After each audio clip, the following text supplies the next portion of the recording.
Class 9th का हम लोग चल रहा है क्या, मैटर इन आवर सराउंडिंग, उसका लास्ट पार्ट आज हम लोग डिस्कस करने वाले हैं। हम लोग लास्ट में देखे थे लेटेंट हीट ऑफ वेपराइजेशन, है ना, यानी लिक्विड से गैस में चेंज, लिक्विड से गैस में चेंज। आगे हम लोग आज देखने वाले हैं, उसी को कंटिन्यू करते हैं। Once the water has begun to boil, एक बार पानी बॉयल होना चालू हो गया तो the temperature remains constant at 100 degree Celsius until all the water has changed into steam। कहते एक बार पानी बॉयल होना चालू हो गया, तो जब पानी बॉयल हो रहा है तो बॉयल होने के बाद उस समय मेजर करोगे ना टेम्परेचर, तो उस समय 100 डिग्री सेल्सियस ही रहे। और पानी बॉयल हो रहा है और पानी हो बॉयल होकर क्या कन्वर्ट होगा, गैस में। तो गैस में जो कन्वर्ट होगा तब तक 100 डिग्री सेल्सियस रहेगा जब तक कि पूरा पानी गैस में convert. The heat which is going to boiling water but not increasing its temperature is the energy required to change the state of water from liquid to change. वो heat जो water को boil कर रहा है लेकिन उसका temperature बढ़ा नहीं, है ना, वो जो जरूरत है चेंज द स्टेट, वही तो स्टेट चेंज कर रहा है ना, लिक्विड से गैस। इसी को latent heat of vaporisation of water कहते हैं। मतलब क्या होगा, लगातार पानी बॉयल होते होते होते होते क्या होगा, गैस में कन्वर्ट करने लगेगा, है ना।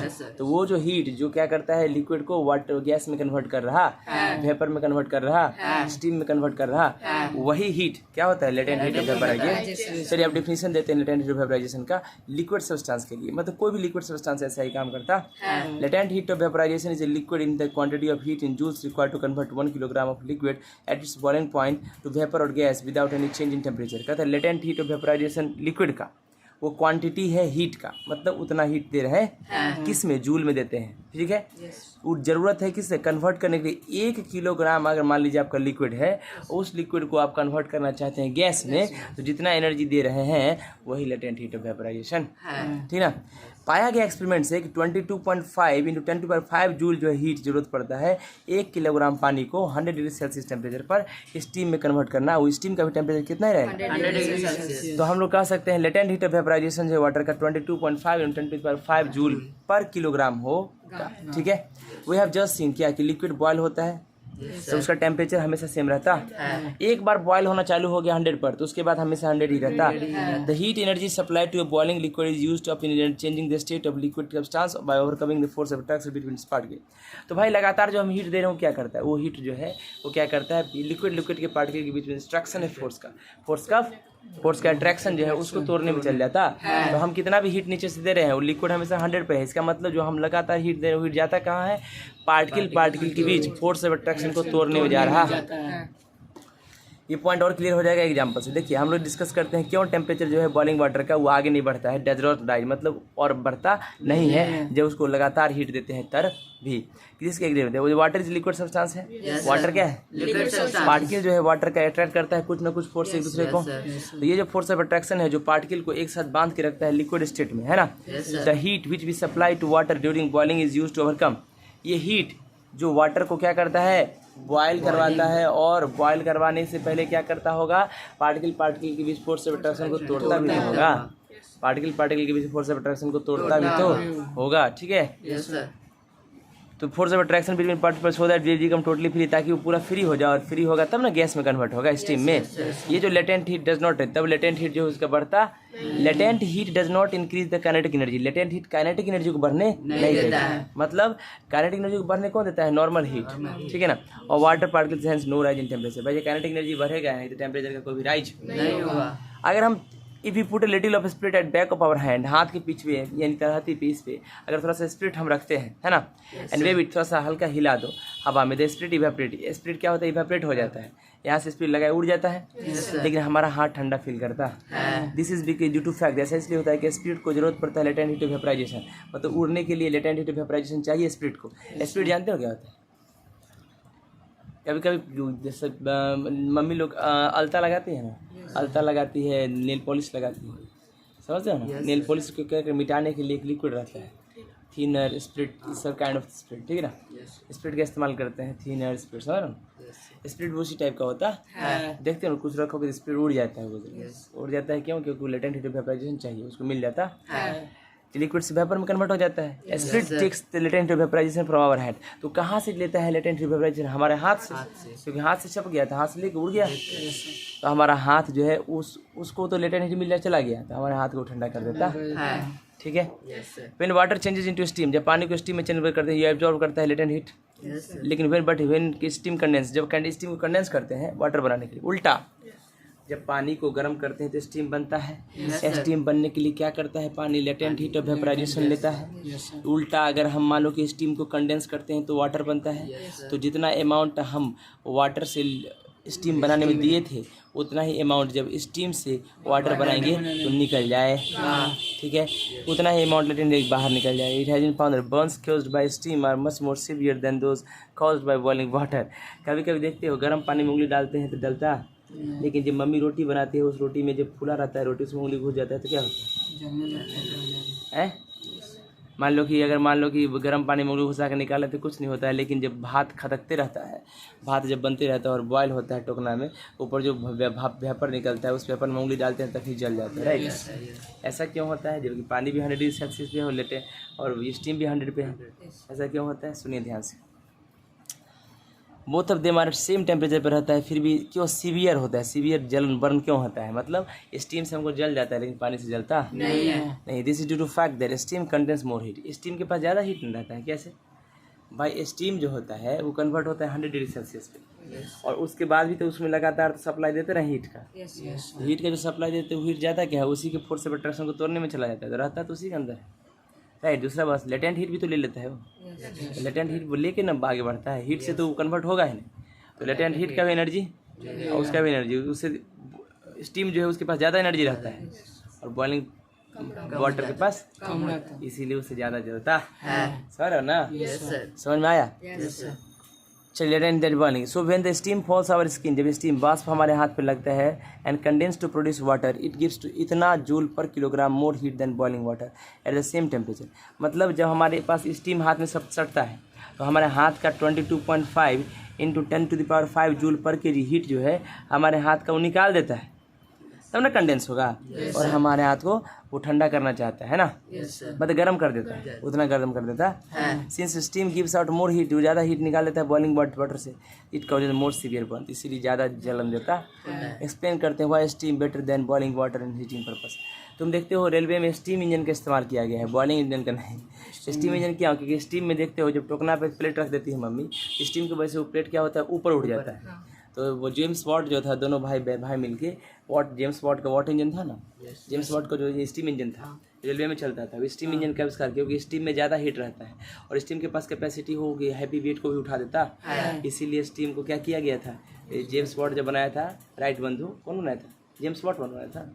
ट्रेन का आविष्कार कौन किया था? James Watt. तो जेम्स वाट जो किया था तो यही वाट जो है स्टीम इंजन का आविष्कार किया था, क्योंकि उसमें ज़्यादा हीट रहता है और स्टीम में कैपेसिटी होता है वेट को उठा देता है। देखिए कहता है it is cause more severe burn. Also explain why steam is better than boiling water for heating purpose. कोई चीज़ गर्म करने के लिए स्टीम से गर्म करोगे तो ज़्यादा अच्छा है, पानी से गर्म करने की जरूरत नहीं। एग्जाम्पल, अगर कभी कभी देखते हो जो लोग एग बॉयल करता है, एग बॉयल करता है तो क्या करता है, एग के ऊपर भी कुछ चीज़ रख देता है, एक दो एग ऊपर रख देगा, वो भी बॉयल हो, वो भी स्टीम से पक जाता है, राइट। मोमोज वगैरह देखते हो, मोमोज क्या करता है, डाइट लगाएगा तो बेकार हो जाएगा। मोमोज क्या करता है, स्टीम पे ही पूरा पक जाता है, स्टीम रहता है, राइट। नीचे पानी डाल देता है, बॉयल करता है, बॉयल पूरा मोमो पक जाता है, राइट। तो जो स्टीम में ज़्यादा एनर्जी होता है, समझ रहे ना? तो सब्लिमेशन आप देखने जा रहे हैं। देखिए sublimation, most of the solid substance जब हीट करते हैं फर्स्ट चेंज होता है लिक्विड में।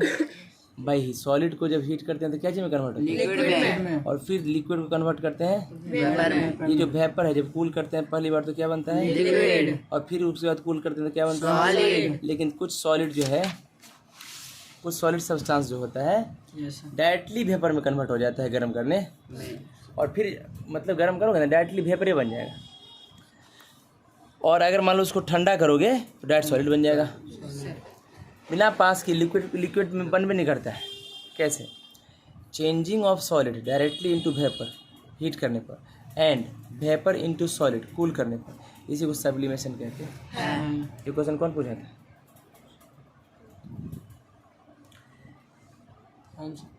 मतलब डायरेक्ट कन्वर्ट हो जाता है सॉलिड में गैस में, और गैस से डायरेक्ट सॉलिड में, ठीक है ना।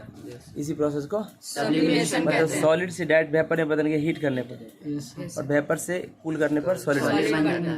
कैसे होता है, प्लीज़ नोट करें, ध्यान से देखिएगा। चेंजिंग जो होता है सॉलिड का डायरेक्टली इनटू वेपर, इसको सब्लिमेशन कहते हैं। सॉलिड का किस में? वेपर में। Changing of vapour gas directly into solid को भी सब्लिमेशन ही कहते हैं।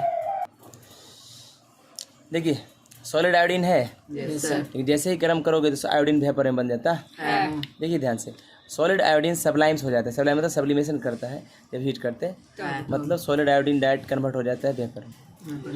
एक ड्राई आइस होता है जिसको सॉलिड कार्बन डाइऑक्साइड कहते हैं। यानी कार्बन डाइऑक्साइड गैस जो होता है ना, उसको जैसे ही कूल करोगे तो बन जाएगा आइस। जो बड़ा बड़ा बर्फ होता है, जो आइसक्रीम वगैरह खिलाता है, बर्फ रखता है, वही ड्राई आइस होता है। ये सब्लाइम हो जाता है हीट करने पर। ये ड्राई आइस जो होता है ना, बर्फ को चट्टा है, जैसे ही गर्म करोगे मतलब जैसे ही मतलब एयर में आएगा तो हीट लेगा, हीट एनर्जी लेगा, डायरेक्ट वो वेपर में बदल जाता है। And can be use to create special effect on stage. तो कभी कभी फिल्म में देखोगे जो बादल उदल उठने लगता है अपने नीचे से, वो यही होता है। नीचे ड्राई आइस रहता है, ड्राई आइस को छोड़ दिया जाता है ऐसे ही। लेटेंट वेपराइजेशन की वजह से क्या होता है, सॉरी वेपराइजेशन की वजह से क्या होता है, सब्लाइम कर जाता है। हीट लेके सब्लाइम कर जाता है और क्या बने, गैस निकलता है तो लगता है कि बादल है, ठीक है ना। ये फिल्म में होता है ऐसा। Solid substance which undergo sublimation is sublime. अच्छा, सॉलिड जो सब्लिमेशन करता है उसको सब्लाइम कहते हैं। सॉलिड जो सब्लिमेशन करता है उसको सब्लाइम कहते हैं। The solid obtained by cooling the vapour is called sublimate. और अगर कोई गैस को कूल करके जो सॉलिड मिलता है उसको सब्लिमेट कहते हैं। मतलब बर्फ का चट्टान अगर हीट की और वेपर बदल गया तो बर्फ के चट्टान को सब्लाइम कहेंगे। और गैस को कन्वर्ट करके जो सॉलिड मिलता है उसको सब्लिमेट कहते हैं। चलिए एग्जांपल देते हैं सब्लिमेशन का। Ammonium chloride undergoes sublimation. Ammonium chloride एक लिक्विड है जो सॉलिड है, जो क्या करता है, उसको गर्म करोगे ना तो सब्लिमेशन करता है। जब सॉलिड अमोनियम क्लोराइड को गर्म करोगे डायरेक्टली चेंज होगा अमोनियम क्लोराइड वेपर में, बिना लिक्विड स्टेट में गए हुए।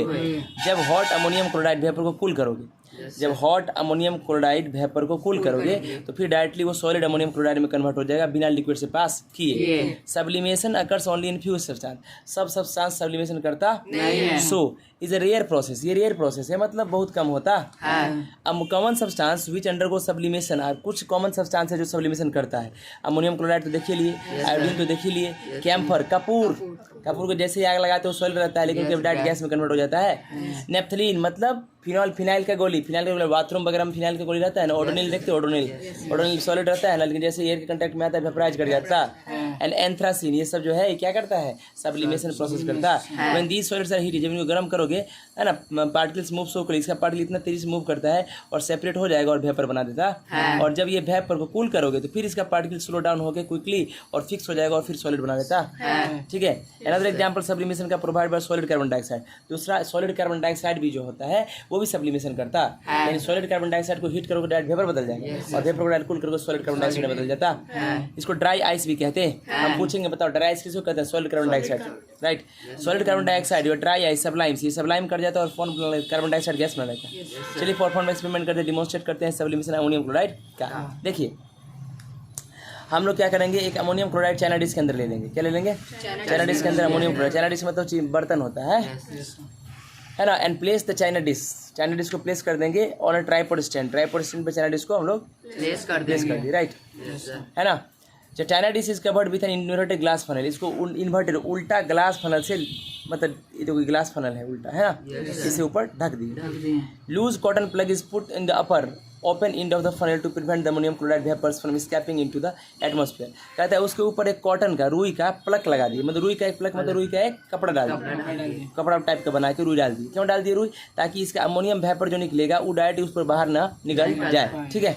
अब देखिए China dish is heated by using burner के सहायता से चाइना डिश को हम गर्म करेंगे। ऑन हीटिंग जैसे हम हीट करोगे तो चाइना डिश वेपर, मतलब अमोनियम क्लोराइड चेंज हो जाएगा वेपर में, है ना। ये जो वेपर राइजेज अप, ये वेपर धीरे धीरे ऊपर उठने लगेगा, राइट, और gate convert into solid ammonium chloride. The vapour rises up and gate convert into solid ammonium chloride. Solid ammonium chloride कहाँ थे, है ना। These vapour rises up and get converted into solid ammonium chloride on coming in the contact with the cold inner wall of the funnel.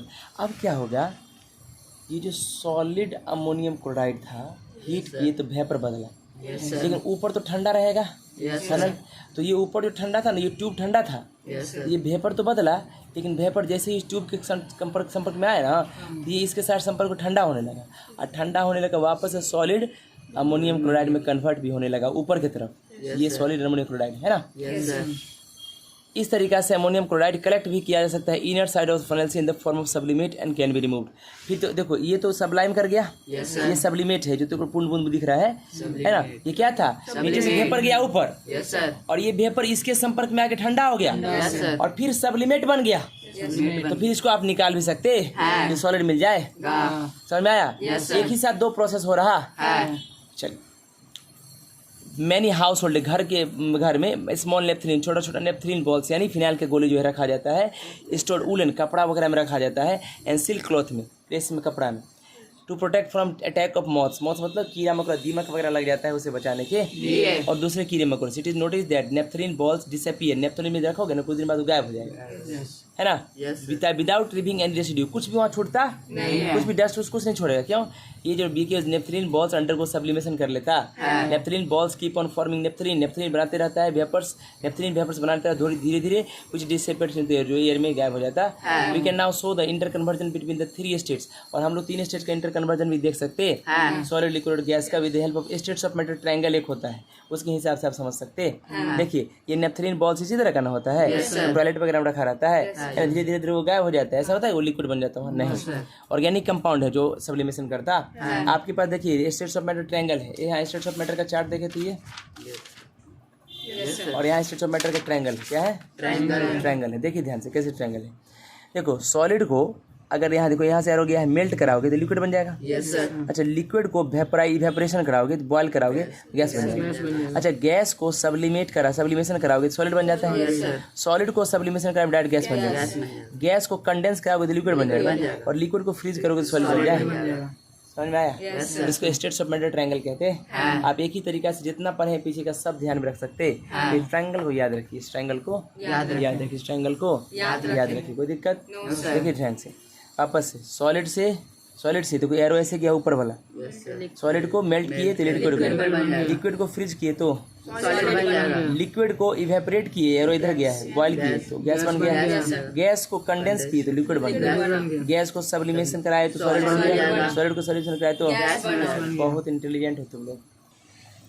हम लोग effect of change of pressure देख रहे हैं। अभी तो टेम्परेचर के बदलाव से क्या क्या हुआ हम देख सकते हैं। टेम्परेचर के बदलाव, सॉलिड को लिक्विड से गैस में कन्वर्ट किए, गैस को फ्रीज किए, गैस को कूल किए, कंडेंस किए लिक्विड को फिर से फ्रीज किए तो सॉलिड को डायरेक्ट सब्लाइम करा दी, सब्लिमेशन कराया दी, गैस में सब्लिमेशन कराया तो सॉलिड, है ना। अब प्रेशर का देखते हैं। फिजिकल स्टेट ऑफ मैटर को हम चेंज कर सकते हैं, प्रेशर को भी चेंज कर सकते हैं। अदर बढ़ होकर फिजिकल स्टेट ऑफ मैटर को हम चेंज कर सकते हैं, इंक्रीज और डिक्रीज करके प्रेशर को, राइट। एग्जांपल, गैसेस को हम लोग लिक्विड में बना सकते हैं, गैस को लिक्विड में कन्वर्ट कर देते हैं, क्या इंक्रीज करके, pressure, bye lowering the temperature. याद रखें उस स्थिति में जब हम प्रेशर को बढ़ाएंगे और गैस को लिक्विड में कन्वर्ट करेंगे, उस स्थिति में टेम्परेचर को हमेशा कम रखना चाहिए, कम रखना ही है।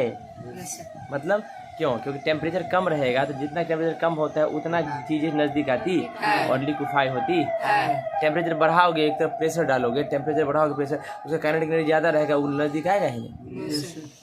एंड सम सॉलिड, कुछ सॉलिड जैसे सॉलिड कार्बन डाइऑक्साइड को भी change into gases on decreasing the pressure, उसको भी हम लोग क्या करते हैं, चेंज इनटू गैसेस में चेंज करेंगे, क्या डिक्रीज करके, प्रेशर को डिक्रीज करके, right. Gases can be liquefied by applying pressure and lowering the temperature. Gas को लिक्विड बना सकते हैं क्या, अप्लाई करके, प्रेशर और टेम्परेचर को कम करके, टेम्परेचर को कम करके, प्रेशर को बढ़ा के गैस को लिक्विफाई कर सकते हैं। जब हाई प्रेशर अप्लाई होता है गैस पर, गैस है, प्रेशर अप्लाई करो, वो कंप्रेस हो जाता है, कंप्रेस मतलब स्मॉल वॉल्यूम में नजदीक दब जाता है। And when we also lowering temperature, और उसका टेम्परेचर और कम करते हैं तो जल्दी से लिक्विफाइड हो जाता है, यानी लिक्विड बन जाता है। मतलब गैस को जब प्रेशर बढ़ाते हैं, टेम्परेचर कम करते हैं तो गैस लिक्विड बन जाता है। We can also say that gases can be liquefied, हम कह सकते हैं कि गैस जो होता है वो लिक्विफाइड हो सकता है, यानी लिक्विड में बदल सकता है। कैसे? By compression and cooling, compress करके और ठंडा कैसे होता है। देखिए आपके पास ये जो है सिलेंडर है, सिलेंडर के अंदर गैस है, और ये एक पिस्टन है, फ्रिक्शनलेस पिस्टन है, मतलब ये पिस्टन ऊपर नीचे मूव कर सकते हैं, और लेकिन इसमें एयर टाइट है, इसके अंदर से कुछ निकलेगा नहीं।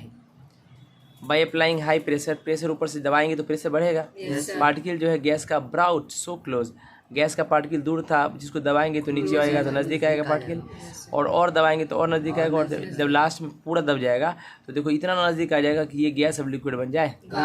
ठीक है, yes sir. There is a lot of space between the particle of gas. तुम जानते हो गैस का जो पार्टिकल होता है दो उनके पीछे बहुत सारा जगह होता है। We can reduce the space, तो उस स्पेस को, दो गैस के पार्टिकल के स्पेस को कम कर सकते हैं between the particles of gas by enclosing it cylinder. आप कैसे कम कर सकते हैं? किसी सिलेंडर के अंदर उसको रख सकते हैं और कंप्रेस करके, कंप्रेस मतलब दबाव डाल के, pushing into the piston, piston को पुश करके कंप्रेस कर सकते हैं। दिया गया। ठीक है, यस सर। मैंने कहा कि इनफ स्पेस, इनफ फोर्स, ज़्यादा फोर्स और प्रेशर ये अप्लाई करोगे पिस्टन के ऊपर, है ना, the gas is highly compress, तो गैस बहुत ज़्यादा कंप्रेस हो जाएगा। सो स्मॉल वॉल्यूम में, छोटे से जगह, बड़ा वॉल्यूम, छोटा वॉल्यूम और छोटा वॉल्यूम, पार्टिकल जो गैस का इतना करीब क्लोज आ जाएगा कि वो एक दूसरे को बहुत ज़्यादा फोर्स से अट्रैक्ट करने लगेगा और लिक्विड बन जाएगा। Yes sir. अब हम कहेंगे कि गैस लिक्विफाइड हो when a gas is compress too much, जब गैस को ज़्यादा कंप्रेस कर दोगे, है ना, yes sir.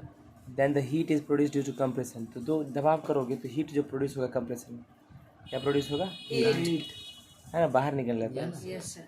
So while applying pressure to liquefy gas, तो जब आप गैस को लिक्विफाई कर रहे हैं तो प्रेशर अप्लाई कर रहे हैं तो नेसेसरी है कि आप उसको कूल करते जाइए, क्योंकि बाहर जो अप्लाई कीजिएगा प्रेशर ना, कंप्रेस कीजिएगा तो टेम्परेचर बढ़ता है, तो ठंडा करते जाइएगा तब उसका टेम्परेचर को मेंटेन करेगा। Right, the heat produce during compression, तो cooling lowers the temperature of compressed gas. अच्छा, कूल करने से क्या होगा? टेम्परेचर जो मतलब कंप्रेस किए तो टेम्परेचर बढ़ा था, तो कूल करने पर क्या होगा? टेम्परेचर कम जाएगा और जल्दी से लिक्विफाई हो जाए। ये वो डिस्कशन से क्या कह सकते हैं कि गैस को आप लिक्विफाइड कर सकते हैं प्रेशर को अप्लाई करके और टेम्परेचर को कम करके। In other words gases can be liquefied, हम कह सकते हैं गैस लिक्विफाइड हो सकता है बाय कंप्रेसिंग एंड कूलिंग। ठीक है, gas must be cooled below at certain temperature before liquefaction by pressure occur. कहता है गैस को पक्का आपको कूल करना पड़ेगा सर्टेन निश्चित टेम्परेचर तक, मतलब आपको गैस को ठंडा करना पड़ेगा, है ना, है ना, इससे पहले कि आप लिक्विफिकेशन करें पहले उसको ठंडा कर दीजिए, है ना। Cooling is usually done by pouring water over the coils carrying the compressed gas. अच्छा, कूलिंग कैसे किया जाता है? Cooling is usually done by pouring water over, क्या करते हैं? पानी को डाल देते हैं ओवर द कॉइल्स, कॉइल्स के ऊपर जो कैरी करता है कंप्रेस्ड गैस, कंप्रेस्ड गैस को कैरी करने वाला जो कॉइल होता है उसके ऊपर डाल देते हैं और ठंडा कर देते हैं पानी डाल के। Ammonia gas can be liquefied by applying high pressure and lowering temperature, यानी अमोनिया गैस को भी लिक्विफाई कर सकते हैं। कैसे? अमोनिया गैस को लिक्विफाई कर सकते हैं प्रेशर को अप्लाई करके और टेम्परेचर को कम करके। अमोनिया गैस को हम लोग कह सकते हैं कि लिक्विफाई करके कंप्रेशन और कूलिंग से कर सकते हैं, है ना। तो अमोनिया गैस को कंप्रेशन करके और कूलिंग करके लिक्विफाई कर सकते हैं। वी हैव जस्ट स्टडी, क्या पढ़े? Increasing the pressure and loading the temperature, pressure बढ़ा के टेम्परेचर कम करके आप स्टेट ऑफ मैटर को बदल सकते हैं गैस से। Even decreasing the pressure, pressure को डिक्रीज करके रेजिंग द टेम्परेचर, टेम्परेचर को बढ़ा के। देखो पहले प्रेशर को बढ़ाए, टेम्परेचर को तो गैस को लिक्विड में, अब क्या करेंगे? प्रेशर को कमाएंगे और टेम्परेचर को बढ़ाएंगे, तो गैस को सॉरी लिक्विड को गैस में। This will become clear from the gas. Solids carbon dioxide, dry ice होता है जो कि रखा जाता है हाई प्रेशर के ऊपर, हाई प्रेशर पे रखा जाता है। ऐसा इसलिए किया जाता है कि जब डिक्रीज करोगे ना प्रेशर, प्रेशर को जब कम करोगे तो सॉलिड कार्बन डाइऑक्साइड कन्वर्ट होने लगेगा directly into carbon dioxide gas. Example, जब एक slab of solid carbon dioxide, बड़का बड़का पत्थर का चट्टान होता है, हिली मुली में देखा होगा, उसको जैसे एयर में लाओगे तो प्रेशर जो है कम गया ना, नॉर्मल टेम्परेचर पर, नॉर्मल एटमॉस्फेरिक प्रेशर से, एटमॉस्फेरिक प्रेशर से कम गया उसका, इसका टेम्परेचर बढ़ने लगता है। बाहर से बाहर रख दो गैस, मतलब चट्टान को, स्लैब को, टेम्परेचर तो बढ़ने लगता है, चेंज होने लगेगा कार्बन डाइऑक्साइड गैस में नहीं बदलने लगता है ना। स्पेशल इफेक्ट के स्टेज पर डाला जाता है ना। तो हीरोइन आती है तो नहीं, बादल उधर छूने को, वाह हीरोइन आ रही, बाप रे, आसमान में है, आसमान में बादल पर चल रही है, नहीं लाओ तेरे आओ। Thus, the conversion of solid carbon dioxide into carbon dioxide gas is change of state। ये जो solid carbon dioxide gas convert होता है किस में, sorry solid carbon dioxide, solid carbon dioxide बर्फ, आइस, ड्राई आइस कन्वर्ट होता है gas में, कन्वर्ट होता है गैस में। यानी स्टेट चेंज हुआ ना, यस सर। सॉलिड से गैस। यस। ये तो डिक्रीज करने पर हुआ प्रेशर Yes, और टेम्परेचर को है ना, एंड हायर एटमॉस्फेरिक टेम्परेचर पे यस टेम्परेचर बढ़ा होगा। Solid carbon dioxide white solid होता है जिसको ड्राई आइस कहते हैं, बर्फ का चट्टान व्हाइट है ना होता है। Yes sir. Solid carbon dioxide extremely cold substance है, बहुत ज़्यादा ठंडा होता है। अच्छा, हम लोग जो बर्फ़ रखते हैं फ्रिज में वो वाटर बर्फ़ है, यानी वाटर को कूल करके हम फ्रिज किए हैं, तो वो ज़्यादा लंबा देर तक क्या नहीं रहता है, वो आइस सॉलिड नहीं रहता है। लेकिन ड्राई आइस को यूज़ करोगे तो ज़्यादा देर तक वो क्या रहता है, सॉलिड रहता है। और कूल ज़्यादा कौन करता है, ड्राई आइस। इसीलिए आइसक्रीम वाला सब ड्राई आइस का इस्तेमाल करता है, ना कि वाटर वाला, तुरंत ही मेल्ट हो जाएगा। राइट, समझ में आ रहा है। Yes sir. It is use deep freeze, ठंडा करने के लिए होता है फूड को, एंड कीप आइसक्रीम कोल्ड, और आइसक्रीम को ठंडा रखता है। समझ में आया। Yes sir. Since solid carbon dioxide directly changes होता है कार्बन डाइऑक्साइड गैस में। सॉलिड कार्बन डाइऑक्साइड कैसे चेंज हो जाता है, कार्बन डाइऑक्साइड यानी सबलाइम हो जाता है, एंड डज नॉट मेल्ट, और मेल्ट नहीं करता है, लिक्विड नहीं बनाता है ऑर्डिनरी आइस की तरह, इसीलिए इसको ड्राई आइस कहते हैं। Dry ice can produce much lower temperature, और ड्राई आइस जो होता है बहुत टेम्परेचर कम कर देता है ना, then that produce by ordinary ice से, यानी ऑर्डिनरी आइस जो हम लोग रखते हैं। So it is much more effective for cooling purpose than ordinary ice. तो ऑर्डिनरी आइस के बजाय आप अगर ड्राई आइस का इस्तेमाल ठंडा करने के लिए कीजिएगा तो ज़्यादा बेहतर, ठीक है ना। इवेपोरेशन का मतलब होता है वाष्पीकरण, है ना, वाष्प बदल जाता है। जब कोई लिक्विड को लेफ्ट कर देता है एक्सपोज्ड टू एयर, लिक्विड को छोड़ दो हवा में ही, उसका वॉल्यूम धीरे धीरे कम नहीं लगता। This is due to evaporation. ऐसा किस लिए होता है इवेपोरेशन? इस प्रोसेस में कुछ लिक्विड जो है सरफेस टर्न्स इनटू वेपर, ऊपर का कुछ लिक्विड जो सरफेस का रहता है वो वेपर में बदलने लगता है, and mixes with gases in the air, और एयर में जो गैस रहता है उससे मिक्स हो जाता है। This when a liquid turns into vapour, जब लिक्विड वेपर में बदलता है गैस में, तो it is said to be evaporate, तो उसको कहते हैं इवेपोरेट बंद हो जाता है। We can not define evaporation, process of liquid का वह प्रोसेस चेंजिंग इनटू वेपर, जो चेंजिंग होता है वेपर में, even below its boiling point के बिलो भी, उसको इवेपोरेशन कहते हैं। मतलब पानी का बॉइलिंग पॉइंट कितना है, 100 नदी में जो पानी रहता है क्या उसको 100 से नीचे तावा लगा गर्म करते हैं, सॉरी बर्नर लगा के गैस लगा गर्म करते हैं, लेकिन नदी का पानी धीरे धीरे सूख जाता है ना, क्या उसको 100 डिग्री सेल्सियस पे गर्म करते हैं, मतलब वो अपना उसका बॉइलिंग पॉइंट कितना है 100, बॉइलिंग पॉइंट नहीं भी देते हैं फिर भी वो इवेपोरेट कर जाता है। इसी प्रोसेस को इवेपोरेशन कहते हैं। जिस प्रोसेस में अगर मान लो कि कोई भी लिक्विड अपने मेल्टिंग बॉइलिंग पॉइंट के अलावा उससे कम बॉइलिंग पॉइंट से कम पर टेम्परेचर पे भी अपने आप को इवेपोरेट कर जाता है, तो इवेपोरेशन कहलाता है। Evaporation of liquid can take place room temperature, भाई रूम टेम्परेचर इवेपोरेशन हो जाता है। एग्जांपल, अभी हमने यहाँ पर पानी गिराया, है ना, पानी पूरा सरफेस पे फैला दिया, वहाँ पर ऐसे तो नहीं मैंने गर्म किया उसको, लेकिन वहाँ पानी है, अब क्या तो इवेपोरेट हो गया।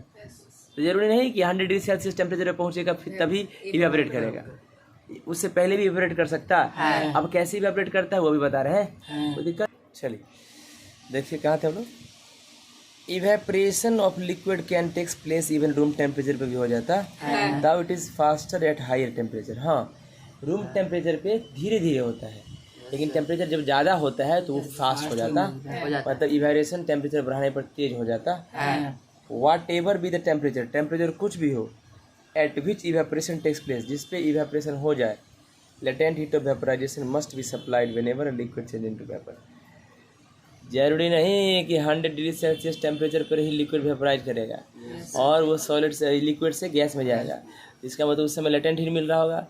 अगर बिलो बॉइलिंग पॉइंट है फिर भी वो वेपोरेट करेगा तो उतना में ही उसको मिल गया होगा क्या, लेटेंट हीट ऑफ वेपोराइजेशन, तभी वो किया होगा स्टेट चेंज, नहीं तो ऐसे समझे। The wet clothes dry due to evaporation. अच्छा बताओ, गीला कपड़ा बाहर में पसार दिए, है ना, सुखाने के लिए, तो वो तुरंत सूख जाता है, वाटर प्रेजेंट इन देम, क्योंकि उसमें पानी रहता है वो सूख जाता है। And rain water poodles also dry up because of evaporation of water. छोटा छोटा गड्ढा में पानी जब फंस जाता है बारिश का, वही इवेपोरेट कर जाता है। Common salt is also recovered from sea water by the process of evaporation. तो जो हम घर में नमक खाते हैं उस नमक को भी कैसे प्राप्त किया जाता है, इवेपोरेशन प्रोसेस के द्वारा ही किया जाता है। देखिए कैसे the process of evaporation can be explained as follow. कुछ पार्टिकल जो होता है लिक्विड का हमेशा ज़्यादा काइनेटिक एनर्जी में रहता है अदर्स। मतलब मान लो कि नदी है तो नदी का एक लेवल होगा वाटर का, पानी के पानी नीचे, पानी के नीचे। सबसे ऊपर वाला जो सरफेस होगा वो एटमॉस्फेयर के भी कांटेक्ट में रहता है और उसको सूरज का रोशनी भी ज़्यादा मिलता है। तो वो जो अपर सरफेस का जरूरत है लिक्विड, वो अपर सरफेस का टेम्परेचर ज़्यादा रहता है। अपर सरफेस का टेम्परेचर ज़्यादा तो उसके पार्टिकल की काइनेटिक एनर्जी, जिसका काइनेटिक एनर्जी ज़्यादा तो इवेपोरेशन भी जल्दी करे नीचे से। मतलब नीचे जो टेम्परेचर है उसने नीचे से टेम्परेचर, नीचे का जो वाटर होगा, अपर सरफेस के नीचे जो वाटर होगा उसका टेम्परेचर कम होगा, उसका काइनेटिक एनर्जी कम होगा, उसका इवेपोरेशन कम होगा, उसके ऊपर वाला का ज्यादा होगा। टेम्परेचर ज्यादा, इवेपोरेशन ज्यादा। So when liquid is well below its boiling point, तो कभी कभी लिक्विड अगर बॉइलिंग पॉइंट के नीचे भी रहता है तो उसका कुछ पार्टिकल के पास इतना काइनेटिक एनर्जी हो जाता है ताकि वो फोर्स ऑफ अट्रैक्शन को तोड़ दे पार्टिकल्स के बीच की, और escape from the surface of liquid, और लिक्विड के सरफेस से स्कैप चल जाए, यानी बाहर चल जाए, तो एटमॉस्फेयर में चल जाता। कैसे फॉर्म में? वेपर के फॉर्म में। ये जो फास्ट मूविंग पार्ट के लिए मोलिक्यूल जो होता है लिक्विड का, जो कॉन्स्टेंटली स्कैप करते रहता है धीरे धीरे लिक्विड से वेपर बनाते रहता। ये जो फास्ट मूविंग पार्ट के ऊपर का होता है उसको टेम्परेचर मिलते रहता है और इवेपोरेट करते रहता है। राइट, देखिए आपके पास ये देख रहे हो यहाँ पर वेपर बन रहा है ना। This picture show that evaporation जो है वाटर का सरफेस ऑफ ए पॉन्ड, कोई पोखर का ऊपर का वाटर सरफेस का इवेपोरेशन हो रहा है। This evaporation is caused by the heat of sun, सूरज की रोशनी से, सूरज की गर्मी से ये इवेपोरेशन कर रहा है। ऐसा नहीं कि नीचे में इसका 100 डिग्री सेल्सियस टेम्परेचर बढ़ा के देगा। Common salt obtained by evaporation of sea water, समुद्र के पानी को हम लोग क्या करते हैं, छोटे छोटे पुडल बना के इकट्ठा कर देते हैं और उसके बाद क्या होता है अपने आप इवेपोरेट करके नमक बच जाता है। Correct in shallow lagoons, shallow lagoons का मतलब पानी इकट्ठा कर दिया, छोटा छोटा तालाब टाइप का बना दिया था। सूरज की रोशनी से इवेपोरेट करके नमक बच जाता है, फिर उस नमक को कंप्लीट फैक्ट्री में लेके हम लोग गार्डन प्यूरीफाई करके पैकेट में बंद करके तो खिलाए थे। तो लोग कहते माय गॉड कितना टेस्टी लगता है, नमक डालो थोड़ा और। समझ में आया? फैक्टर्स अफेक्टिंग इवेपोरेशन, ऐसा कौन कौन चीज़ है जिससे इवेपोरेशन तेज हो जाएगा या इवेपोरेशन स्लो हो जाएगा? ऐसा कौन कौन चीज़ है जिससे इवेपोरेशन या तो बढ़ सकता है या इवेपोरेशन से घट सकता है? ठीक है, yes sir. Evaporation of a liquid depends mainly on the following factors, इन सब चीज़ों पर निर्भर करता है। टेम्परेचर पर निर्भर करता है, सरफेस एरिया पर निर्भर करता है, ह्यूमिडिटी पर निर्भर करता है और विंड स्पीड पर निर्भर करता है। और सारे फैक्टर्स को डिटेल में 1 बाय 1 पढ़ेंगे, देखिएगा ध्यान से। Temperature, rate of evaporation increase on increasing the temperature, temperature बढ़ाओगे लिक्विड का इवेपोरेशन भी बढ़ जाता है, इवेपोरेशन का रेट पहले से ज़्यादा बढ़ जाता है। दूसरे शब्दों में कह सकते हैं कि इवेपोरेशन जो है लिक्विड का इंक्रीज कर देता है हीट करने। When the temperature of a liquid is increase by heating, जब किसी लिक्विड का टेम्परेचर गर्म करने पर बढ़ाते तो उसका पार्टिकल के पास इतना काइनेटिक एनर्जी होता है कि वो वेपर स्टेट में बदल जाता है। ये इंक्रीज जो होता है रेट ऑफ इवेपोरेशन, मतलब this increase of rate of evaporation, मतलब जब हम टेम्परेचर बढ़ाते हैं तो रेट ऑफ इवेपोरेशन बढ़ जाता है। Rate of evaporation of liquid can be increase by heating it, मतलब हम कह सकते हैं किसी भी लिक्विड का रेट ऑफ इवेपोरेशन को बढ़ाना है तो आप उसको गर्म कर दीजिए। फॉर एग्जांपल एक गिलास पानी ले लीजिए, क्या कीजिए, एक गिलास पानी 5 दिन के लिए 10 दिन के लिए छोड़ दीजिए, धीरे धीरे इवेपोरेट करेगा ही, कम हो जाएगा पानी, है ना। तुमको अगर इतना समय लग रहा है, तुम गर्म कर दोगे 1 घंटे के अंदर सब, 1 घंटा या 10 मिनट में सब खत्म, यानी इवेपोरेशन जल्दी करा सकते हैं गर्म करके। राइट, अच्छा, टेम्परेचर बढ़ाने से इवेपोरेशन जल्दी। दूसरा, surface area of liquid, liquid का सरफेस एरिया बढ़ा दीजिए, मतलब पहले लिक्विड कम जगह पे अब ज़्यादा जगह पर फैला दीजिए, इवेपोरेशन भी तेज हो जाता है। Rate of evaporation increase on increasing the surface area of liquid, किसी भी लिक्विड का सरफेस एरिया बढ़ाइए तो आपको क्या कीजिएगा, सरफेस एरिया बढ़ाने से इवेपोरेशन बढ़ जाता है। So if the surface area of liquid expose to air is increased, जिस जगह पर लिक्विड रखा है उस लिक्विड के एरिया को आप अगर बढ़ा दीजिएगा तो रेट ऑफ इवेपोरेशन जो है लिक्विड का वो भी बढ़ जाता है। एग्जाम्पल, अगर सेम लिक्विड मान लो पानी वो टेस्ट ट्यूब के अंदर रखें, टेस्ट ट्यूब पतला होता है और चाइना डिश तो बताओ बड़ा कटोरा होता है, then the liquid kept in china dish, तो बड़ा कटोरा में चाइना डिश में जो रखा गया लिक्विड वो इवेपोरेट करेगा ज़्यादा तेजी से, बिकॉज ज़्यादा सरफेस एरिया हवा के संपर्क में रहता है इन आवर डेली लाइफ। अच्छा, एक चीज़ वापस से, कटोरा में जो हम लोग रखते हैं पानी को और गिलास में रखते हैं पानी को या टेस्ट ट्यूब में पानी को रखते हैं, उससे क्या होता है, पानी का ऊपर का ही सबसे एरिया जो रहता है, सबसे ऊपर टेस्ट ट्यूब का सबसे ऊपर जो पानी होगा, सबसे ऊपर जो पानी होगा इतना ही पानी का ऊपर सबसे ऊपर वाला सरफेस होगा, छोटा होगा, मान लो इतना सरफेस हुआ, यही सरफेस जो है हवा के कांटेक्ट में रहता है। लेकिन जब हम इसमें रखते हैं कटोरा में तो ज़्यादा पानी का सरफेस जो है वो एयर के कांटेक्ट में रहता है, तो कटोरा में ज़्यादा कांटेक्ट में इसीलिए रेट ऑफ इवेपोरेशन ज़्यादा होता है, टेस्ट ट्यूब में कम इसलिए कम होता है।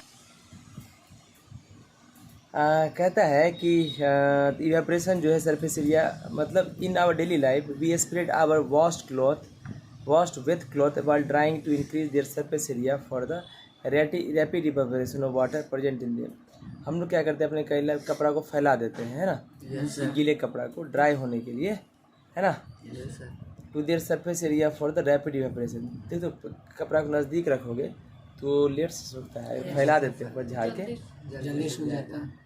which leads to quicker drying of wet clothes, जिससे जल्दी से कपड़ा सूख जाता है। After rain, the wet roads dry quickly because the rain water is spread over a large area of road. बारिश होने के बाद 1 घंटा बाद रोड के बगल में पानी रहेगा, रोड का पानी सूख जाएगा क्योंकि उसका सरफेस एरिया बहुत चौड़ा रहता है, इसीलिए, right. This gives the particles of water A greater chance of scaping. ये जो है ना लार्जर सरफेस एरिया होता है ना, तो वो पार्टिकल जो होता है वाटर का, उसको ज़्यादा चांस मिल जाता है स्कैप करने का, बाहर निकलने का, इवेपोरेट करने लिक्विड से। फ्रॉम दिस डिस्कशन भी कह सकते हैं क्या कि रेट ऑफ इवेपोरेशन जो है लिक्विड का, उसको इंक्रीज कर सकते हैं। अगर इंक्रीज करते क्या, किसका, ह्यूमिडिटी ऑफ एयर, ये बड़ा इंपॉर्टेंट है। जैसे कभी कभी क्या करते हैं हम घर में, ग्लास रहता है, फ्रिज से ठंडा पानी निकालो, 1 गिलास ठंडा पानी लिखे और ऐसा ग्लास रख दिए, ग्लास के चारों तरफ बूंद बूंद बन जाता है ना। पहले तुम क्या करो, फ्रिज से ठंडा पानी निकालो, तुरंत निकालो और उसमें मार्क कर दो एक रेड पेन से कि यहाँ तक हम पानी भरे, आधा घंटा छोड़ दो, देखो उसके चारों तरफ पानी आ जाएगा। लेकिन तुम्हारा जो गिलास का पानी वो कमेगा, तो मतलब ऐसा तो नहीं गिलास से छेद में पानी निकल जाता है, नहीं, वो ह्यूमिडिटी है एयर का, वो पानी बाहर हवा का रहता है ना कि गिलास का। तो पानी जो बन जाता है तो बच्चा सब सोचता है ना कि भाई ये गिलास से ही पानी निकल गया, गिलास में छेद है, बोतल में भी हो जाता है, बोतल में छेद रहता है, बोतल में छेद रहेगा तो पानी पिएगा तो 1 लीटर पानी लेकर जाएगा तो पानी खत्म हो जाएगा रास्ता में लेते जाते घर पहुँचेगा खत्म पानी। चलिए इसे समझेंगे। Amount of water vapours present in air, भाई हवा में भी पानी मौजूद है, पूछो कैसे।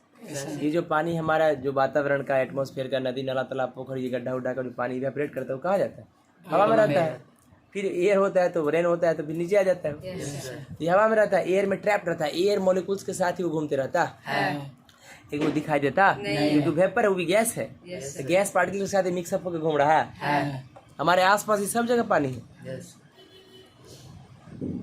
तो कहता है the amount of water vapour present in air represented by term called humidity. भाई पानी जो मौजूद रहता है हवा में, एयर में मौजूद रहता है वाटर वेपर के रूप में, उसको ह्यूमिडिटी कहते हैं। जब amount of water vapour present in the air is small, ये जो वाटर वेपर है इतना छोटा होता है कि there appears to be dry, वो सूखा ही नजर आता है।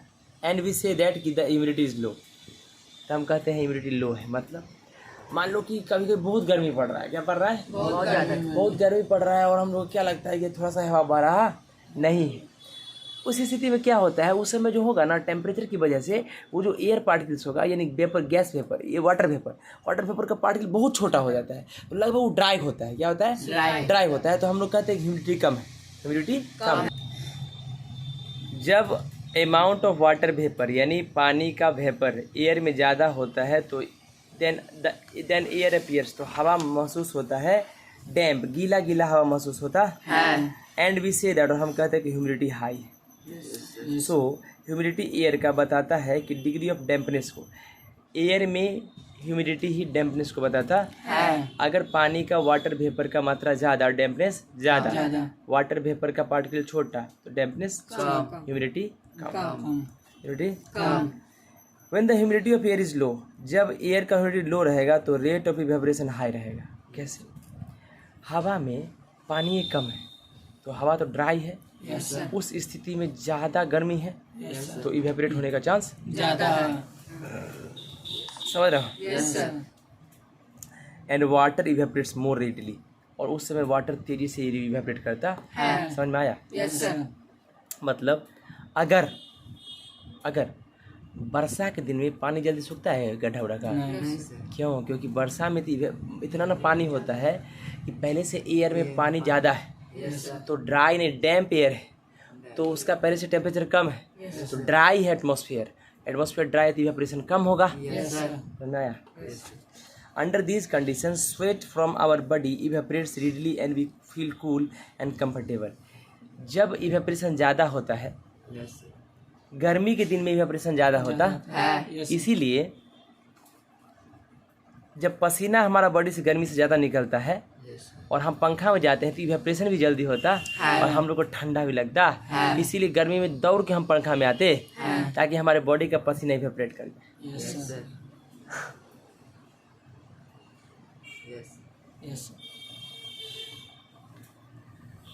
हम लोग यहाँ पर सब कपड़ा पहने हैं। दो तरह का कपड़ा कभी नहीं, बहुत कम पहनना चाहिए, सिर्फ स्पोर्ट्स का काम करे तभी पहनना चाहिए। एक है ये और दूसरा है ये दोनों स्पोर्ट्स कपड़ा है।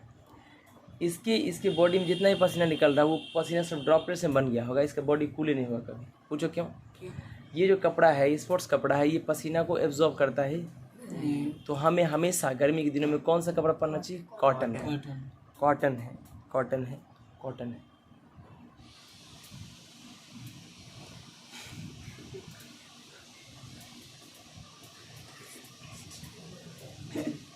आइए, the wet clothes dry quickly under the condition of low humidity of air. जब हवा में ह्यूमिडिटी कम रहता है, यानी नमी हवा में कम है, ह्यूमिडिटी मतलब नमी होता है, नमी कम है, इवेपोरेशन ज़्यादा, इसलिए वेट क्लॉथ जल्दी सूख जाता है। जब ह्यूमिडिटी एयर का हाई है तो रेट ऑफ इवेपोरेशन कम हो जाए, नमी ज़्यादा तो इवेपोरेशन कम और वाटर इवेपोरेट करता है बड़ा slowly. In the latter part of summer, गर्मी की मतलब गर्मी के जो बाद का गर्मी होता है, लेटर पार्ट यानी गर्मी चल रहा है, शुरू मार्च से शुरू हुआ मतलब सितंबर अक्टूबर में, तो मान लो सितंबर नहीं, हाँ सितंबर के समय जो गर्मी कम रहता है, ह्यूमिडिटी जो है एयर का बढ़ जाता है क्योंकि बारिश का मौसम रहता है ना, तो एयर में नमी बढ़ जाता है, पानी का मात्रा बढ़ जाता है। पीपल स्वेट ए लॉट, लेकिन उस समय में धूप भी लगता है, लोगों को पसीना भी बहुत आता है, लेकिन उस समय का पसीना अजीब लगेगा, चिप हाँ, और जल्दी सूखेगा ही नहीं पसीना तोरा, कारण पहले से ही वाटर में मौजूद रहता है। जब बारिश होता है तो बारिश के बाद तुरंत आसमान साफ हो जाता है और जब धूप निकलता है तो चिलचिला के धूप लगता है, उस समय चेहरा जलने लगता है। और पसीना जब होता है तो उससे पसीना इवेपोरेट भी कम करता। क्यों? क्योंकि पहले से एयर में इतना ना ज़्यादा डैम्पनेस है, इतना ज़्यादा ह्यूमिडिटी है, इवेपोरेशन के रेट को कमा देता है और हम लोग को चिड़चिड़ा हुआ महसूस होता है, बॉडी चुनचुनाने लगता। बोलो यस नो। वापस से, but the sweat from our bodies does not evaporate readily due to high humidity of air. Air में जब ह्यूमिडिटी ज़्यादा होगा तो हमारे बॉडी का पसीना सूखेगा नहीं। सच वेदर बिकम्स मगी डैम्प, ऐसे मौसम को मगी कहते हैं। मगी मतलब डैम्प है, मतलब नमी ज़्यादा है और हम लोग हॉट फील करते हैं ज़्यादा और अनकम्फर्टेबल फील करते हैं, एकदम इरिटेट हो गए नहीं। This type of weather is experience during cloudy days. बादलों के मौसम में, जब बारिश का मौसम रहता है उस समय में ये देखने को मिलता है।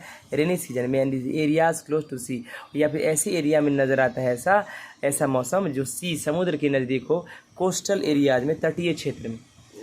The wet clothes take a long time to dry when the humidity of air is high.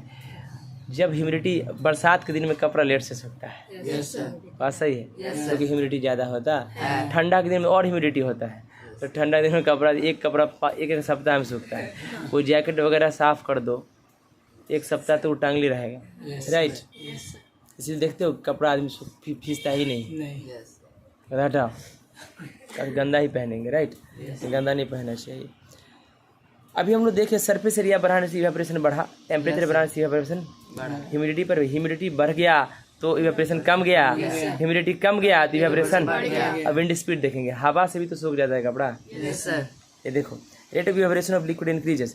Evaporation किसका? लिक्विड का बढ़ जाता है जब हम क्या, विंड स्पीड, हवा अगर तेज कर दे तो बढ़ जाता है। एग्जाम्पल, अगर पंखा कोई स्लो चल रहा है ना, हम लोग पसीना से आए हैं तो क्या कहते हैं, पंखा का थोड़ा स्पीड बढ़ाओ। क्यों?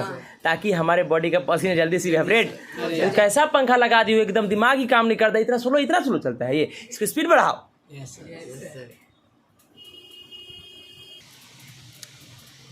विंड स्पीड बढ़ता है तो इवेपोरेशन का रेट भी बढ़ता है। जब स्पीड हवा का बढ़ेगा तो वाटर का जो पार्टिकल ऑफ वाटर वेपर मुंह से वो दूर चला जाता है विंड के साथ, है ना, decreasing the amount of water vapour in the surrounding. और जब वाटर पार्टिकल दूर चला जाएगा आस पास के वातावरण में तो उसे क्या होगा, उससे वहाँ का ह्यूमिडिटी कम जाता है तो इवेपोरेशन बढ़ जाता है। This increase the rate of evaporation of water. The washed wet clothes, गीला धोया हुआ कपड़ा, ड्राई मोर क्विकली, सूखता है तेजी से, विंडी डे में, हवादार दिन में, बिकॉज इवेपोरेशन जो है फास्टर होता है हाई स्पीड विंड की वजह से, नहीं। Cooling caused by evaporation. भाई इवेपरेशन जो है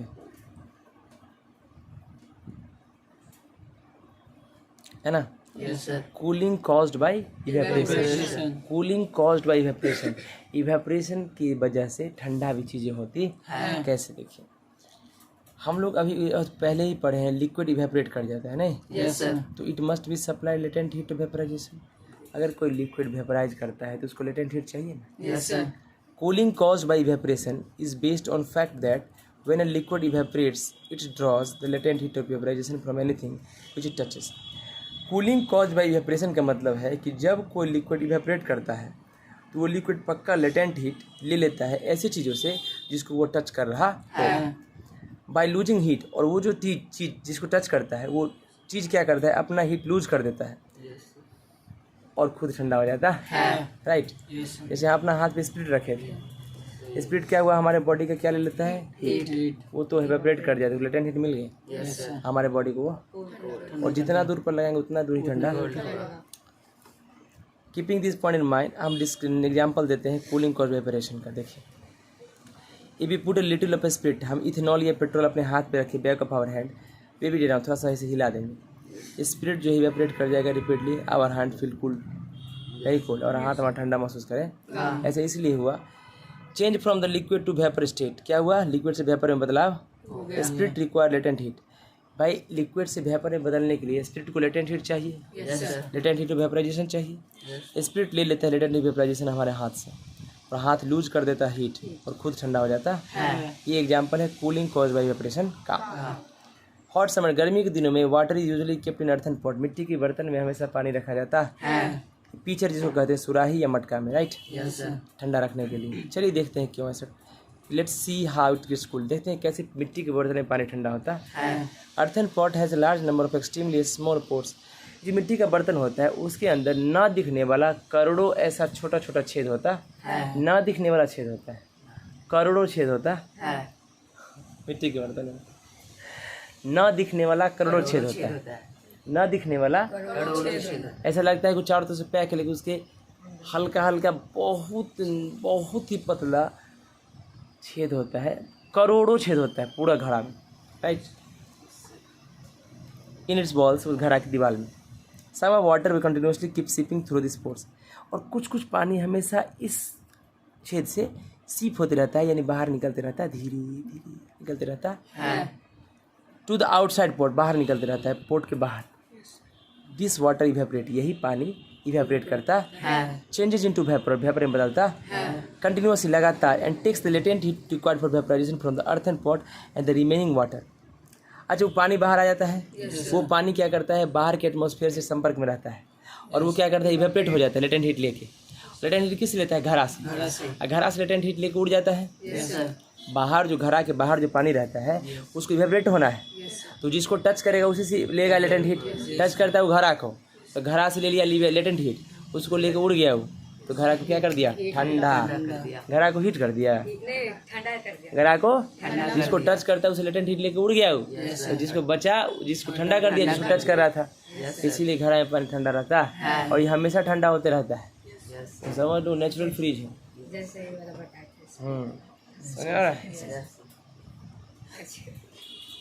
आइए देखिए, इस तरीक़ा से remaining water loses heat and gets cooled, और इसी तरह से और बचा हुआ पानी वो भी इसी तरह सेपिंग होते रहता है और ठंडा होते रहता है। This is also an example of cooling cause by evaporation, ये भी एग्जाम्पल है कूलिंग कॉज बाई इवेपरेशन, यानी इवेपरेशन की वजह से कूल होता है। It should be noted that सारे water earthen pot does not get evaporated due to high value of latent heat vaporisation of water. All the water, याद रखना, ऐसा नहीं कि सारा का सारा पानी इवेपरेट कर जाएगा, तो पानी रखेगा क्या, बहुत कम पानी इवेपरेट करता है, जितना है उतना, ठीक है। Eight many places specially in village, गाँव में people often sprinkle water on the ground in the front of their homes during the hot summer evening. तुम देखो गर्मी के दिन में गांव में क्या करता है, लोग अपने दरवाजे पर पानी छिड़ता है गिलास से, पहले बाहर देगा उसको पानी छीटेगा गिलास से, दरवाजा पर छिड़ता है ना। या भोज होता है, उसमें क्या करता है गर्मी के दिन में, पहले बाहर देगा फिर पानी छिड़ता है। क्यों छीटा जाता है, पानी ठंडा रखने के लिए। कैसे, जब पानी छिड़ता है तो पानी जो रहता है ऊपर सरफेस एरिया पर वो इवेपरेट होना चाहता है, तो धरती को टच करता है, धरती से लेटेंट हीट लेके उड़ जाता है, तो धरती को क्या कर देता है, ठंडा, लोग को बैठने में और सोने में मजा। बोलो यस सर। छत पे हम लोग सोते हैं कभी कभी तो क्या करते हैं, पानी मार देते हैं। पानी मार देते हैं, क्यों मारते हैं कि पानी क्या करता है, जो छत को टच करता है तो छत से क्या होता है, लेटेंट हीट लिक्विड जाता है, छत को क्या कर देता है, यस और नो। आज तक ये सब चीजें हम लोग ने सुना था, आज करके भी देख लिया या कि इसके पीछे क्या कारण समझ में आया। Yes sir.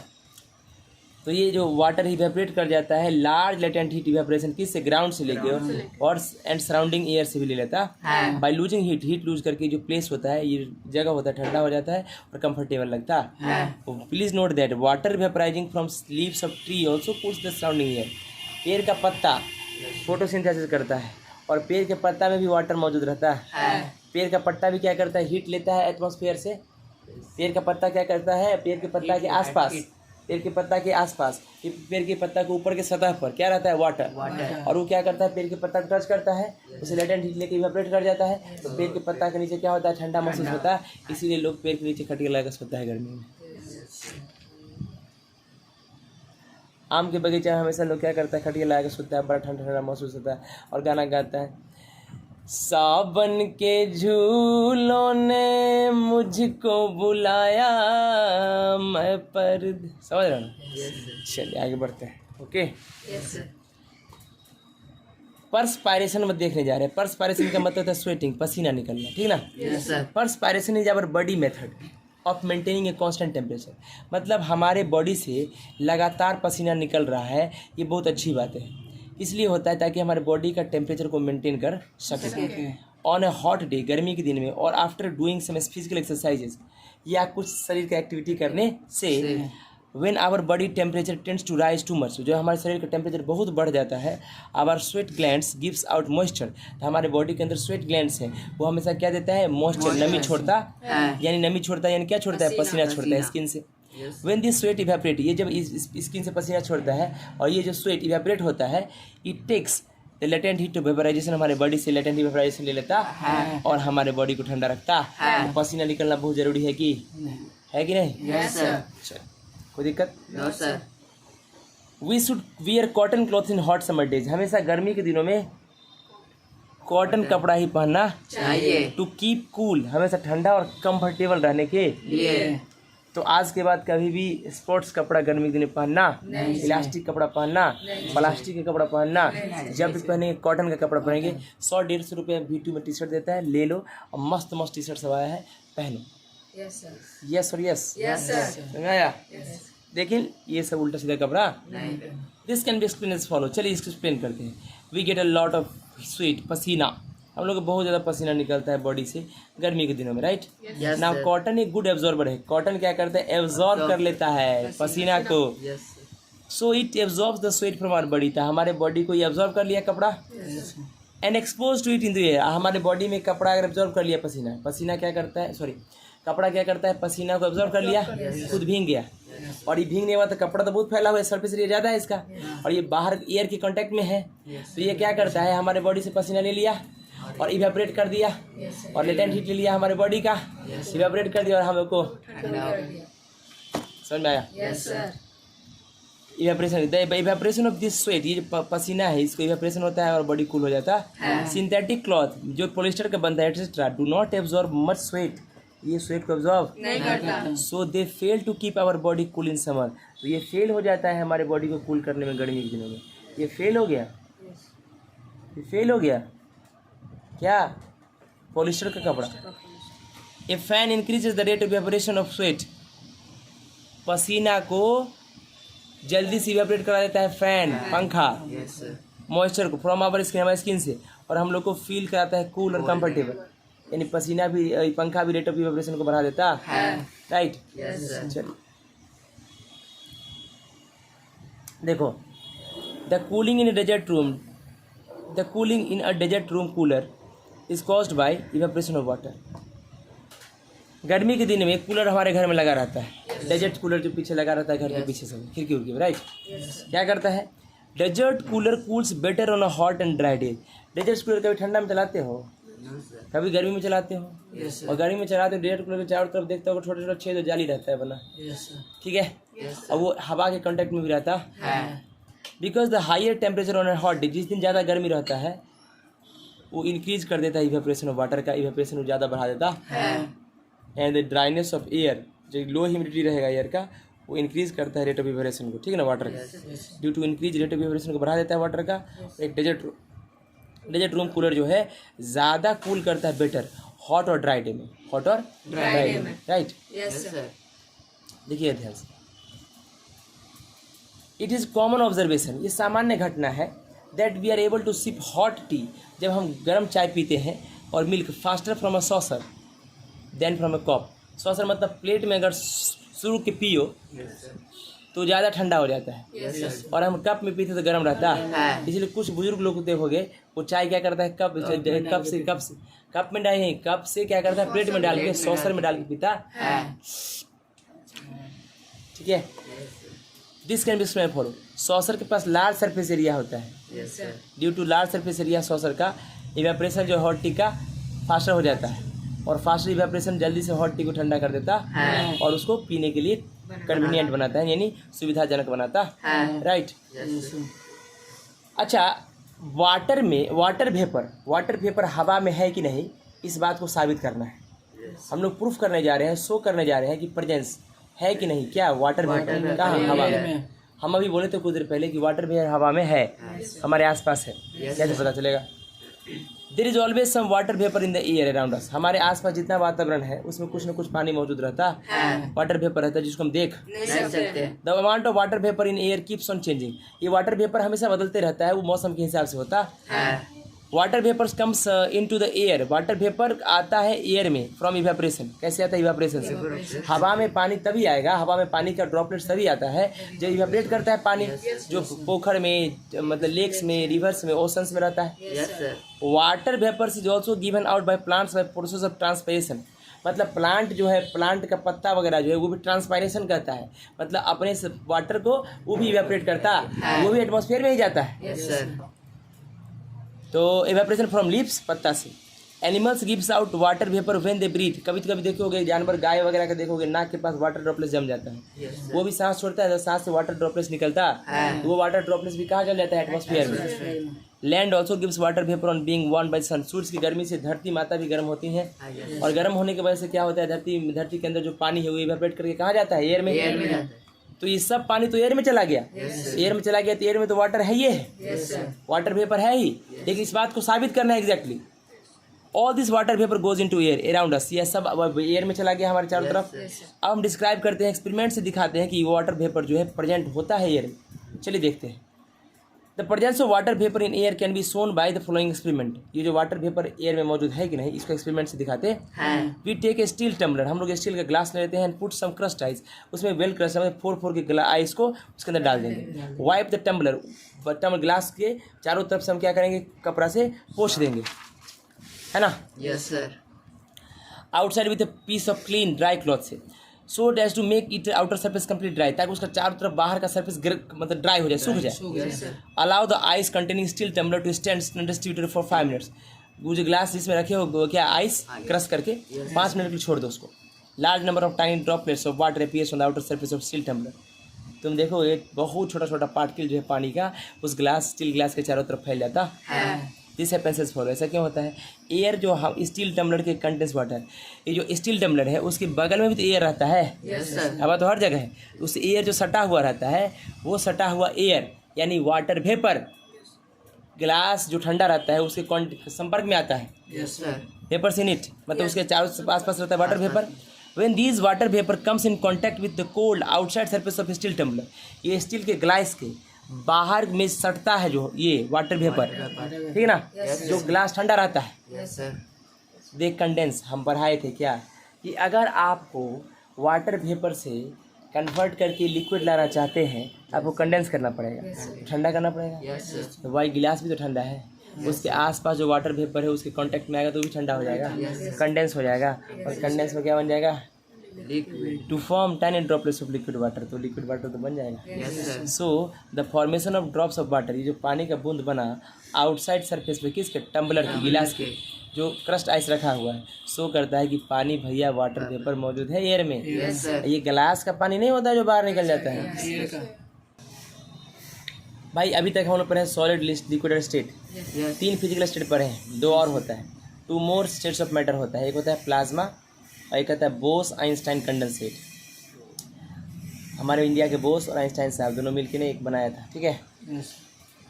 Scientist now say that, scientist मानते हैं कि एक्चुअली 5 स्टेट ऑफ मैटर होता है, solid, liquid, gas, plasma, Bose, Einstein, condensate. Plasma क्या होता है? प्लाज्मा मिक्सचर होता है फ्री इलेक्ट्रॉन्स का और आयंस का। पूछो कि फ्री इलेक्ट्रॉन्स क्या होता है और आयंस क्या होता है? जनरली सारे मेटल्स जो होते हैं, मेटल्स जब इलेक्ट्रॉन लूज करते हैं तो प्लस साइन बना लेते हैं, यानी आयंस बना लेते हैं। आयंस इन्हीं को कहा जाता है। और जब नॉन मेटल होते हैं वो क्या करते हैं? इलेक्ट्रॉन एक्सेप्ट करके निगेटिव आयंस बना लेते हैं। तो आयंस होता है, ये सब क्या होता है? आयंस। और इलेक्ट्रॉन लूज, इलेक्ट्रॉन मतलब दुनिया का हर, मतलब जैसे हमने कहा सबसे छोटा कण एटम्स होता है। क्या होता है? एटम्स को भी फर्दर डिवाइड किया गया है छोटे छोटे पार्टिकल्स में, उसको देखेंगे आगे। तो एटम्स भी फर्दर डिवाइड होता है, ठीक ना? उसमें होता है इलेक्ट्रॉन, प्रोटॉन, न्यूट्रॉन, है ना? इसे आगे पढ़ना। उसमें इलेक्ट्रॉन होता है। इलेक्ट्रॉन क्या करता है? किसी भी मेटल में सब चीज़ के अंदर इलेक्ट्रॉन पाया जाता है, ठीक है। तो प्लाज्मा क्या होता है? फ्री इलेक्ट्रॉन्स और आयंस का मिक्सचर होता है। Plasma is considered the 4th state of matter. पहला था सॉलिड, दूसरा लिक्विड, तीसरा गैस, चौथा क्या होगा? Plasma. Plasma occurs naturally in stars. Plasma कहाँ मिलता है? प्रकृति रूप से स्टार्स में, सन के अंदर भी मिलता है, इनसाइड द स्टार्स। टेम्परेचर जो है is so high that the atoms breakup. Stars के अंदर या सन के अंदर इतना टेम्परेचर होता है ना कि वो जो है एटम्स इसके अंदर का टूट जाता है। एटम्स क्या होता है? किसी भी चीज़ का सबसे छोटा पार्टिकल एटम कहलाता है। हमारा पूरा बॉडी है ना, उसका सबसे छोटा एक कण होगा, जिसे पूरा शरीर बना है, उसको एटम कहते हैं। तो उसका भी एटम होगा, वो टूट जाता है गर्मी की वजह से। सम ऑफ इलेक्ट्रॉन्स ब्रेकअप। तो जब एटम टूटता है तो इलेक्ट्रॉन कुछ निकलता है और कन्वर्ट हो जाता है, and converting the rest of atoms into electrically charge particles called ions. और देखिए इलेक्ट्रॉन्स कुछ निकल जाता है, तो जो बच गया उसको चार्ज कर देता और उसको चार्ज पार्टिकल के रूप में कन्वर्ट कर देता। बोलो नहीं समझे? वापस। Mixture of free electrons and ions in A star, उसको प्लाज्मा कहते हैं। सन और अदर स्टार्स, सूरज भी ग्लो करता है, दूसरा स्टार भी ग्लो करता है, क्योंकि उसके अंदर क्या होता है? प्लाज्मा की वजह से वो चमकता है, ग्लो करता है। Plasma can also be made on earth. भाई धरती पर भी प्लाज्मा हम बना सकते हैं। कैसे? By passing electricity through gases at very low pressure. Pressure कम कीजिए, करंट पास कराइए किसी गैस से, ग्लास ट्यूब रख के, जिसको डिस्चार्ज ट्यूब कहते हैं। डिस्चार्ज ट्यूब के अंदर गैस रख देंगे कोई, और उसको इलेक्ट्रिसिटी करंट पास करा देंगे तो प्लाज्मा बन जाएगा, ग्लो करने लगता है। आगे एक्सपेरिमेंट आएगा। Fluorescent tubes and neon sign bulbs form plasma when they are switched on. ये जो बल्ब अभी हम लोग जला रहे हैं वो एलईडी बल्ब क्या है? LED bulb. इससे पहले जो हम लोग यूज करते थे टेढ़ा मेरा लाइन, इसे टेढ़ा मेरा बल्ब रहता था, नहीं इसे पाइप टाइप टेढ़ा घुमा घुमा बल्ब रहता था, वो CFL था। क्या था? CFL। उसको बोलते थे कॉम्पैक्ट फ्लोरोसेंट लैम्प, ठीक है? Yes sir. वही प्लाज्मा पे ही काम, ग्लो करता था ना, जलाते थे, इलेक्ट्रिसिटी पास करते थे, उसके अंदर गैस रहता था, तो करंट पास करते थे तो ग्लो नहीं करता था ना, रोशनी देता था।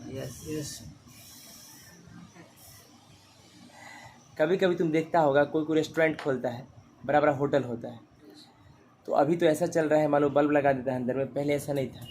साइन बोर्ड्स वगैरह बनता है, नेस्कैफे कुछ कुछ कंपनी का प्रचार किया जाता है बड़का, और रात भर जलते रहता है। जनरली उसके अंदर क्या रहता था पता है? नियॉन गैस, उसमें करंट पास करा देता था तो वो ग्लो करने लगता था, और बहुत दूर से ही दिखता, जैसे पटना सेंट्रल स्कूल का दिखता है ना, PCS कराते, उसके अंदर तब ट्यूब लग जाता है, बल्ब लगा देता है। पहले ऐसा नियॉन साइन का बोर्ड यूज होता है। नियॉन गैस जानते हो? इनर्ट गैस होता है। इनर्ट गैस ही क्यों भरा जाता है उसके अंदर? ताकि वो रिएक्ट ना करे। क्या नहीं करे? रिएक्ट ना करे। ए फ्लोरोसेंट ट्यूब में contain helium gas. Fluorescent tube के अंदर हीलियम गैस होता है या कुछ दूसरा गैस भी हो सकता है। और नियॉन साइन बल्ब कंटेन करता है neon gas. Neon sign bulb होता है मतलब एक ऐसा बल्ब जो साइन बोर्ड लैंग्वेज में यूज किया था, साइन बोर्ड वगैरह में यूज किया था। When electricity is pass through a fluorescent tube, जब इस ट्यूब से इलेक्ट्रिसिटी पास कराओगे या नियॉन साइन बल्ब से, तो गैसेस जो है present in them get ionise, उसके अंदर गैस आयंस बन जाता है, एनर्जी लेके आयनाइज होता है, टूट जाता है, प्लस माइनस से टूट जाता है, प्लाज्मा बन जाता है। Plasma makes a fluorescent tube to glow, और प्लाज्मा की वजह से फ्लोरोसेंट ट्यूब ग्लो करता है या नियॉन साइन ग्लो करता है। 1920 में Indian scientist Satyendra Nath Bose did some calculation, उन्होंने कुछ कैलकुलेशन किया किसके लिए, for fifth state of matter के लिए, 5वां स्टेट ऑफ मैटर के लिए। On the basis of this calculation, इनके कैलकुलेशन पर अल्बर्ट आइंस्टाइन ने प्रिडिक्ट किया कि existence of a new states of matter called boson. उन्होंने कहा, आइंस्टाइन देखा ना तो बोला कि हाँ एक नया स्टेट ऑफ मैटर भी हो सकता है। दोनों मिल के बोस आइंस्टाइन कंडेंसेट BEC नाम दिया। ये जो फिफ्थ स्टेट ऑफ मैटर है जिसको बोस आइंस्टाइन कंडेंसेट कहते हैं, was finally achieved by 3 scientist. बाद में 3 साइंटिस्ट और इसके बारे में पता लगाया था, कॉर्नेल, कैटरली और वीमेन, अमेरिका का। बाई कूलिंग ए गैस, उन्होंने क्या किया, गैस को कूल किया एक्सट्रीमली लो डेंसिटी, मतलब बहुत हल्का गैस को, मतलब बहुत ऑफ एक्सट्रीमली लो डेंसिटी, बहुत हल्का गैस को जिसकी डेंसिटी बहुत कम है, उस गैस को कूल किया लगभग 100,000 the density of normal air. Normal air से 1000 गुना कम डेंसिटी वाले गैस को सुपर लो टेम्परेचर कर दिया, बहुत कम। तो नया मतलब तब इन लोग को मिला कि क्या चीज़, बोस आइंस्टाइन कंडेंसेट। समझ में आया? तो 5 स्टेट ऑफ मैटर होता है, लेकिन ये लोग का स्टडी अभी नहीं करना है, आगे हमारे क्लासेस में इनको करेंगे। ठीक है, थैंक यू सो मच।